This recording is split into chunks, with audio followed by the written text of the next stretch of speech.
존경하고 사랑하는 우리 구독자 여러분 반갑습니다. 여러분의 반도체 오빠 최 회장입니다. 이제 또 마지막 방송이네요. 하루 훌쩍 가고 이제 저도 마무리 방송하고 여러분도 쉬고 우리 편안하게 꿀잠 자고 내일 6시 땡 하면 일어나는 겁니다. 게으름 필요 없어요. 제 인생에 게으름이란 거 없다. 무조건 일어나는 겁니다. 몸이 피곤하더라도 머리가 깨지는 날이 있어도 일어나야 돼요. 일어나서 저랑 같이 한번 화이팅 외치고 운동할 분들은 운동하고 출근하실 분 출근하고 하시면 됩니다. 기쁜 마음으로 하루를 시작했으면 좋겠어요. 하루하루 살아간다는 자체로 항상 감사한다는 마음으로 천혜장은 살아가고 있습니다. 저도 정신없이 바쁘게 삽니다. 왜 이렇게 바빠? 진짜 어떤 때는 너무 바빠가지고 정신이 없어요. 요즘 보니까 코스피도 이제 조금 빠졌는데 오늘은 코스피가 한 0.6% 넘게 하락을 했는데 2600선은 지켜냈다. 2600선. 외국인들이 그 투자자들 중심으로 해가지고 차익 실현 매물이 나오다 보니까 증시가 하락을 한 겁니다. 하락을 했고요. 그간 주요 거시경제 이벤트에도 증시가 큰 하락 없이 이제 순항한 탓에 단기 과열 부담이 좀 커진 영향으로 풀이가 되는 것 같아요. 이날 코스피 지수 보니까 전 거래일 대비 16.29포인트 정도 내려서 2609.50으로 이제 마감을 했습니다. 마감을 했고 전날보다 0.29% 하락해서 2618.06 그 06에 개장했던 코스피가 장중에 2600.49까지 하락을 해요. 2600선 하회를 이제 시도를 한 거죠. 이과증권 시장에서 외국인들이 이제 3,594억, 기관애들은 772억 정도 이제 팔아치워요. 외국인하고 기관애들은 선물 시장에서 각각 1,619억, 2,021억을 순매도를 했단 말이야.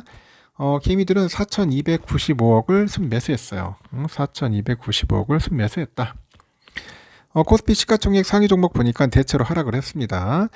삼성전자 0.84, 하이닉스 3.4% 정도 내렸고 LG엔솔 4.59% 내려 하락했습니다. 삼성 SDI도 하락을 했는데 LG화학은 상승을 했더라고. 네이버 1.9%, 카카오 2% 정도 하락 내렸고 현대차 약보합, 기아는 0.8% 정도 상승 마감을 했고요. 코스닥은 전날 대비 0.66포인트 상승해서 888.61로 장을 마감을 했어요. 코스닥에서 외국인하고 기관애들이 각각 2,016억, 117억 정도 팔아치웠는데 개인들은 한 2,294억을 사들인 거죠. 이렇게 코스닥 시총 상위 종목들은 혼조세를 보였습니다. 에코프로 4.3%, 에코프로 BM 0.38% 상승했는데 LNF 3% 하락을 했고 카카오게임즈 마이너스 3.5, HLB 3.1, 셀트리온헬스케어 1.6, 그리고 리노공업 0.8, 포라비스는 0.2% 강세를 보였습니다. 미 달러화에 대한 원화 환율은 전거래일 대비 10원 정도 올라서 1282원 마감. 일본 엔화에 대한 그 원화 제정 환율이 오전 8시 보니까 기준 한 100엔당 897.49원을 기록하더라고. 2015년 6월 이후 8년 만에 800원대 진입했어요. 다만 엔화에 대한 그 원화 제정 환율은 전거래일보다 1.39원 정도 올라서 905.21원에 거래를 마쳤습니다. 코스피와 코스닥 모두 차익 실현 매물이 대거 쏟아졌는데 특히 코스피는 2차전지하고 반도체 대형주 하락과 외국인들의 매물 추이가 확대되면서 많이 하락을 했습니다. 미국의 노예 해방을 기념하는 준틴스, 이 준틴스 데이가 연휴예요. 그 연휴 이후에도 그 연방준비제도 위원들의 발언이 이제 예정이 돼가지고 달러 강세폭도 커졌습니다. 일단 특별한 이벤트는 없었는데 이제 미 달러화에 대한 원화 환율이 급히 오르면서 외국인을 중심으로 차익 실현 매물이 좀 출회했고요. 그간의 거시경제 이벤트에도 증시가 순항하다 보니 단기 과열 부담이 커진 영향이 있다. 단기 과열. 지난주 미국 연방준비제도 6월 FOMC 정례 회의 이후에 연준 위원들의 매파적인 발언이 연이어 나오면서 국내 증시에 부담을 준 것 같다. 국내 증시에 부담을 준 것 같다고 이제 보이는 것 같습니다. 직전 거래일 뉴욕 증시 역시 차익 실현 매물 그리고 FOMC 정례 회의 영향이 하락을 했는데 뉴욕 증권거래소 보니까 다우지수가 전장보다 108.94포인트 하락을 해가지고 34,299.12로 장을 마쳤습니다. S&P하고 뭐 나스닥 다 빠졌죠. 참고하시면 될 것 같고 일단은 오늘은 이렇게 올라갔고요. 코스피 코스닥은 지금 유럽도 안 좋아요. 유럽 빠집니다. 영국 한 0.47%, 프랑스 0.5, 독일도 0.68%, 지금 시원하게 좀 빠지고 있어요. 지금 보니까 그렇게 썩 좋지 않고, 핀란드는 뭐 토요일 날 아시다시피 0.9% 빠졌는데 오늘 과연 어떨까? 여러분 어떻게 생각합니까? 과연 오늘 오를 건가 떨어질 건가? 다들 이제 궁금해하는 것 같은데 저도 상당히 궁금합니다. 하지만은 오늘 조금 오를 수도 있어요. 그냥 좀 많이 빠졌잖아 또, 응? 빠졌기 때문에 약간 오르면서 약간 보합권에서 약간 그 상승을 좀 이뤄내지 않겠나? 저는 그렇게 봅니다. 음, 하여튼 참 쉽지는 않지만은 여러분 참고하시기 바랍니다. 내가 볼 때는 이제 뭐 계속 떨어지지는 않을 것 같고 약간 좀 보합으로 나올 수 있어요. 강보합으로. 환율은 미국 달러 1283원 3원 올랐고 달러 이번엔 141.84엔, 유가는 71.93달러. 일본 엔화 904.44원 좀 빠졌어요. 오늘 아까 그동 깨끗했죠. 유로화는 1400.78. 야, 유로화 장난 아니네요. 중국 이하나 179.17원. 이하나도 좀 빠집니다.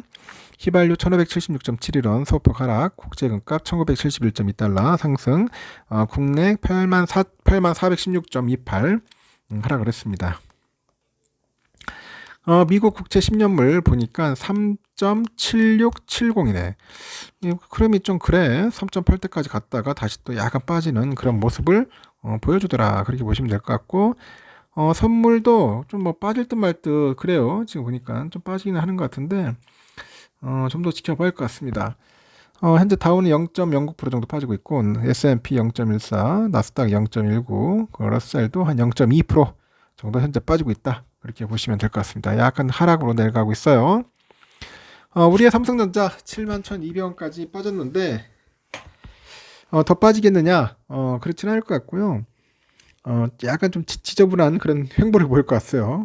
71,000원대에서 뭐 오르락 내리락 할 것 같습니다. 강한 상승까지는 좀 없을 것 같고 당분간은 좀 쉬는 타임, 휴식 타임일 것 같아요. 휴식 타임. 오늘 조정 받았으니까 휴식 갔다가 이제 강한 에너지를 얻어서 또 강력하게 슈팅을 할 겁니다. 그래서 휴식 타임이다. 이 휴식 타임일 때 부지런히 모아야 한다. 저는 그렇게 봅니다. 71,000원 이내에서 그 우선주 6만 깨졌어. 그러면 땡큐인 거야 여러분. 쫄지 마요. 뭐 59,700원까지 갔지만은 다시 또 복원됩니다. 금방 복원되니까 6만 전자를 즐겨라. 아니다. 5만 전자를 즐겨야지. 5만 전자. 우선주는 5만 전자를 즐겨라. 알겠죠? 즐기는 사람이 이긴다. 뭐 별거 없어요. 즐기는 마음으로 투자를 하시라는 겁니다. 쫄지 마시고 당당해지고 많이 모아요. 모으다 보면은 좋은 일 옵니다. 그때 가서 제대로 된 차익 실현 하시면 됩니다. 알겠죠? 일단은 여기까지 하겠습니다. 여러분 수고하셨고 편히 주무시고 내일 새벽 6시에 만나요. 알겠죠? 여기까지. 굿나잇.